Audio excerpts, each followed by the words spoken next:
on relationships. Hey, good morning, everybody. How are we? Have a good week? Man, I hope you had a great week. All right, ready to hop into the sermon this morning. We are in part 2 of our relationship series. February is typically the month of relationships, and so we're going to have a 3-part sermon series on relationships. Last week, we talked about our relationship with God.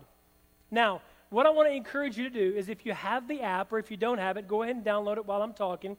Download the app and go to the message fill-in button on the app, because we've uploaded my sermon notes for this morning. So if you want to have those, they're fill-in. You can write them. You can email them to yourself when the service is over, or you can just save them right there in the app. I encourage you to follow along with us in the notes. Today I want to talk to us about building healthy relationships. All of us, from the time that we wake up in the morning until we go to bed at night, we're surrounded by people in our lives that are at varying levels in the relationship with us. Obviously, if we're married, that should be the closest relationship that you have. But we're all around people that we've developed certain levels of relationship, just like Jesus did. You see, Jesus ministered to the crowd. He had the 12 disciples. Even within the 12 disciples, he had 3 that hung out with him the most, and then he had 1 that he called the disciple that Jesus loved. And within that pool of disciples that Jesus had with him, those 12 guys, there was every personality imaginable. The most notable personality type is that of Peter. Peter was the outspoken one. He was the one that was up, that was down, that was sideways. He was the fiery preacher on the day of Pentecost, and he's the one that we remember the most. He's typically the spokesperson for the group of disciples, and so that's Peter. Andrew was one of the disciples, and he was a little bit more reserved, but he was the evangelist type. He was the one that cared about people. How do I know that? Because it was Andrew that went to get Peter to bring Peter to Jesus. Without Andrew, Peter may have never found the Lord. So Andrew had that evangelist. He wanted his family members to come to know the Lord. And even as we go through some of the other disciples, James and John were fiery personalities. They were so much fiery that the Bible writers called them the sons of thunder. Some of you might nickname your children that, sons of thunder, because they just tear up everything inside your house, right? But that was James and John. Moving on through, you had a guy like Philip. Philip was the guy that wherever there was a preacher needed, Jesus and the apostles would send him out to all the other places. He was an evangelist, and actually Philip was the guy that told Nathanael, one of the other followers of Jesus, about the Lord. So Philip had that evangelist heart. Now, Bartholomew, which is also named Nathanael, he was the kind of the guy with a little bit of an edge to him, a little bit of an attitude to him. And you and I we have those friends that are around us. It's that person in your friend group that's just got the little that little attitude about them that kind of comes out. And Nathanael was the guy that when Jesus was showing up on the scene, he was the guy that said, "Can anything good come out of Nazareth?" But that was Nathanael's personality. Thomas, he was the skeptic. He was the one that didn't believe anything. "All right, Jesus, I know you died. I know you rise again. Prove it. Let me see your hands. Let me see your feet." He was the skeptic in the crowd. Matthew, he was a tax collector. He was probably a well-trained professional. He was the guy that probably had more education than the other guys in the group. And he was the guy that was probably the one in the group that had the attention to detail. A lot of times the CPA in the crowd, the accountant in the crowd will have the attention to detail. That was Matthew's personality. We had James the Less. There's 2 Jameses that are disciples. One I just mentioned, James and John, and then there's the second James. They call him James the Less. They don't know much about him. We don't hear a whole lot from this guy, which tells me that he was okay being in the background. That's the person in your friend group that's just okay being quiet, kind of being led around by everybody else, not really worried about the limelight, and they're okay just kind of playing their role in the background. And then there was another guy named Thaddeus. He's also called Jude, and he's also called Judas, but not the same guy as Judas Iscariot. Thaddeus is the guy, he was the curious one in the bunch. And you have those in your friend group, in your relationship group, that they're the curious ones. Thaddeus was always asking Jesus questions about who he was. And then there's Simon. They called Simon the Zealot. He was that political activist. And all of us have that friend in our friend group that are the politically bent ones, the politically active ones, right? We have those ones that are zealous for their side of the argument. That was Simon. And then you come down to Judas, the one who betrayed the Lord, the one who sold himself out. He would give Jesus his time, but he never gave Jesus his heart. And we all have that person in our friend group as well. Hopefully not too many of those, but we have them from time to time. So even when we look at the life dynamic of the Lord, we see the full gamut of all the different people that intersected in Jesus' closest relationship group. Now, so as we look at these guys, how is it that we develop healthy relationships? With our family, with our friends, with our extended coworkers at the office, with those that we have leadership over. The essence of healthy relationships is found in Ephesians chapter 4 and verse 2, and now you can begin to look in some of your notes on your app. Verse 15 says, "Instead, we will speak the truth in love, growing in every way more and more like Christ, who is the head of his body, the church." The goal of relationships is to move all of us to be more and more like Jesus. That's the whole idea. Is the friend that you are the closest to, your relationship with them should be such that you are encouraging and spurring them on in every way possible to be more like Jesus. But the Bible has something to say about people that we should not hang around. There are people that we should avoid. Now, I'm not talking about for the sake of the gospel. Everybody needs to hear the gospel, but everybody doesn't need to be your best friend until they get closer to Jesus, right? There are people to avoid. The Bible tells us that there is one particular man. There's 3 different kinds of men and 3 different kinds of women that I'm going to talk to us about for a moment. The first kind of man to avoid is the angry man. The angry man. Proverbs chapter 22 says, "Don't befriend angry people or associate with hot-tempered people." Why? The closer you associate to hot-tempered people, the more likely it is that their personality is going to rub off on you and rub you in the wrong directions. The Bible says that be careful who you hang around, because bad company will corrupt what? Good morals. Be careful who you hang around. The second kind of man to avoid is the fool. Proverbs 13 says this, "Walk with the wise and become wise. Associate with fools and get in trouble." Everything that I say this morning is going to apply to all relationships. Whether you're a child in the room, a teenager, a young adult, whether you're married, whether you're not married, these principles are going to apply to every relationship. And so avoid the foolish man. Just stay away from him. Tell him about Jesus, bring him to Jesus, let Jesus change his heart. And then later in life, as he changes, you can be his friend, but don't be around the fool too often. There's a third kind of man to avoid, and that is the glutton and the drunk. Proverbs 28 and verse 7 says, "A discerning son heeds instruction, but a companion of gluttons disgraces his father." It's not that they don't need the Lord, it's that you don't need to be setting up your camp right next to their camp. We need to avoid those people who are given to the extremes of life, whether it is food, whether it is alcohol, whether it is habits, whatever it might be. Those are people that you need to distance yourself from. Those are 3 men. Let's talk about 3 women to avoid. There are some women that are quite dangerous. The first kind of lady to avoid is the manipulator. Ecclesiastes 7 says these words, "I find more bitter than death the woman who is a snare, whose heart is a trap, and whose hands are chains." And I've noticed in my life that when there are different people that are coming into intersecting my life, especially women, I have found that the easiest person to know and to pick out of the crowd whether a woman is of good repute or of ill repute is another woman.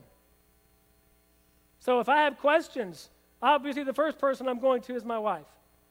But if I have other questions, hey, what do you hear about this person, Pastor? Be careful. Just be careful. Be careful. And so you know what I am? Careful. The manipulator. The second thing is this. It's the complainer. Proverbs 27:15.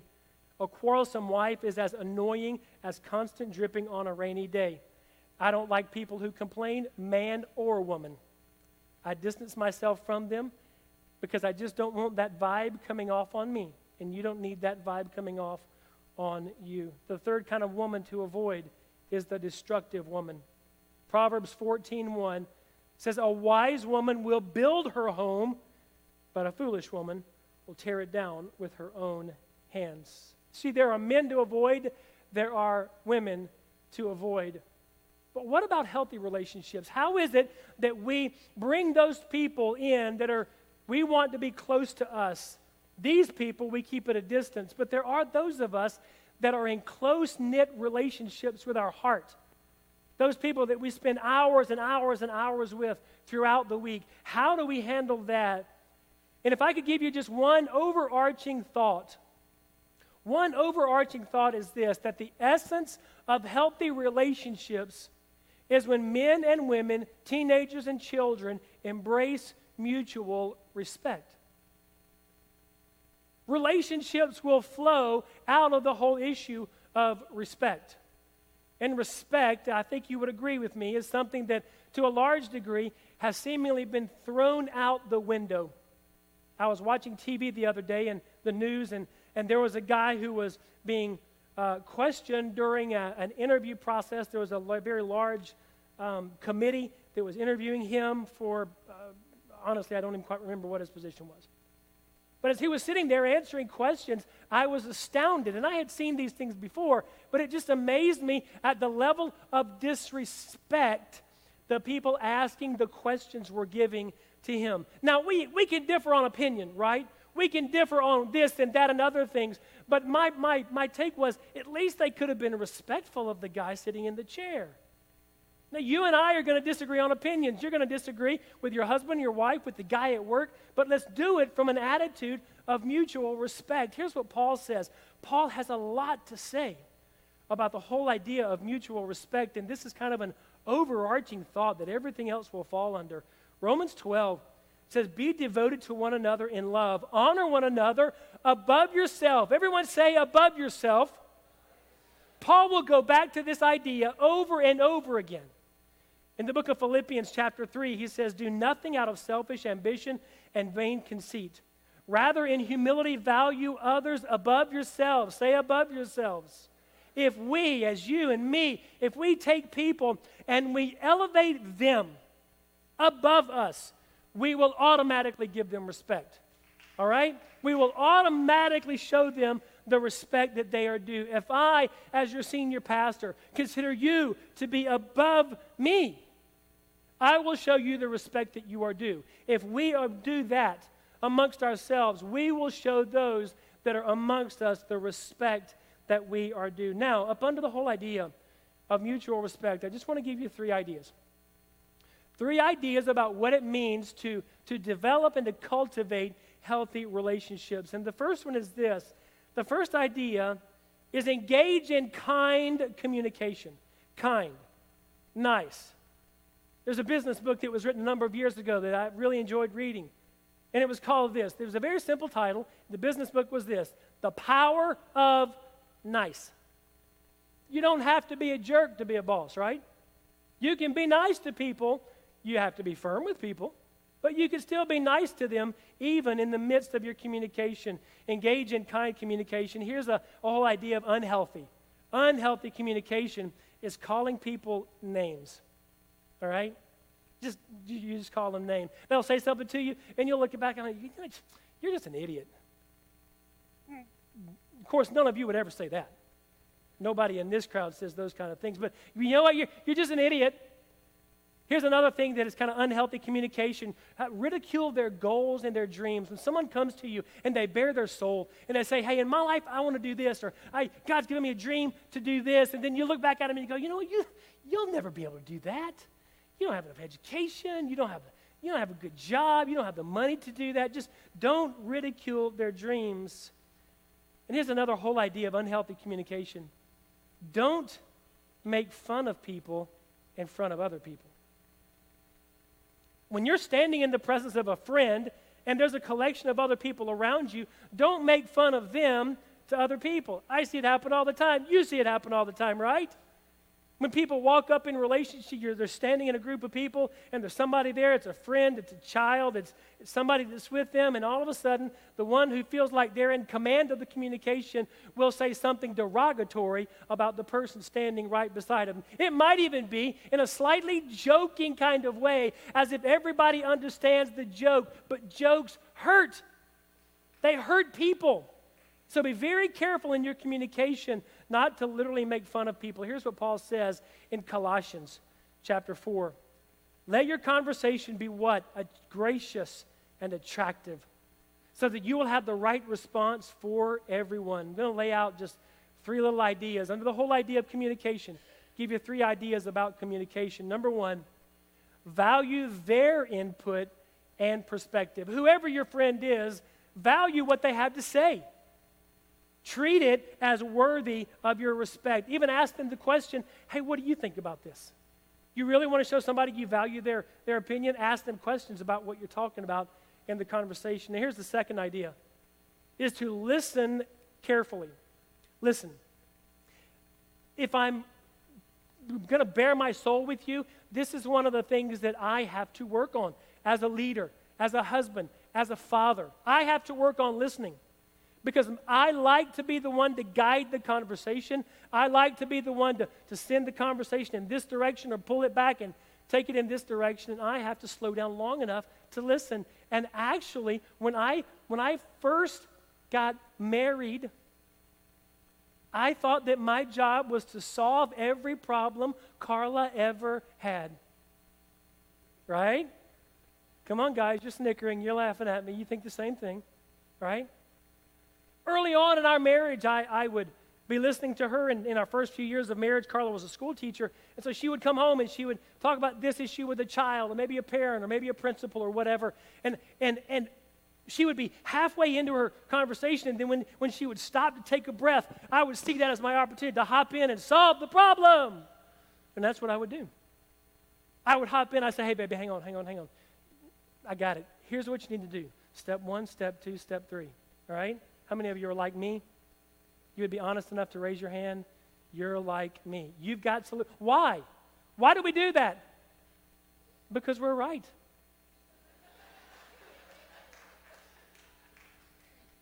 Obviously, I'm kidding. But there are times when Carla had to, early on in our marriage, had to say to me, you know what? I don't really need your answer. I don't really need step 1, step 2, step 3. I just need you to what? Just listen. Just listen. Let me get it out. Let me get it out. And I'm like, but baby, I've got the answer. I'm very wise at 23 years old. Very wise. I know most things. So listen. And then thirdly, verbally encourage the people that are around you. We are living in a day and time when people are starved for encouragement. Starved for it. Some people wake up in the home, they don't get it. They go to school, they don't get it. They go to work, they don't get it. They come home, they don't get it. They are starved for encouragement. If you really want to communicate in a healthy way with people, verbally encourage them over and over and over again. Their life will rise, your life will rise. That was all under the whole idea of engaging in kind communication. Here's point number 2. Point number 2 is this: pursue honesty and trust. Pursue honesty and trust, because trust is the foundation of all relationships. All relationships. If Carla and I don't trust each other, our relationship is only going so far. If you don't trust your family members, your relationship is only going so far. If you don't trust your boss, again, your coworkers, every relationship is bound on the whole principle of trust. It's the primary issue in all relationships. And there are people that just misuse trust all the time. There are people that are controlling. There are people that are manipulative. And there are people that use jealousy to manipulate the whole arena of mistrust and loyalty. Here's what Ephesians chapter 4 says. What this adds up to is this: no more lies, no more pretense. Tell your neighbor the truth. In Christ's body, we're all connected to each other, after all. When you lie to others, you end up lying to yourself. I'm going to give you 3 small ideas around the whole idea of honesty and trust. And here's the first idea, and there's nothing about this rocket science. First idea, tell the truth. Just simply tell the truth. Don't tell half the truth, tell the whole truth. Don't use the excuse that you're saving someone from something if you don't give them all the truth. Tell the truth. Now, we as husbands were caught in a little bit of a quagmire with the truth at times. When your wife comes in and she says, "How do I look in this dress?" Right? You know what we do? We tell the truth. We say, "Baby, you look awesome." Then that's it. But the whole idea of trust, the whole idea of truth-telling is something that is hard to get to at times.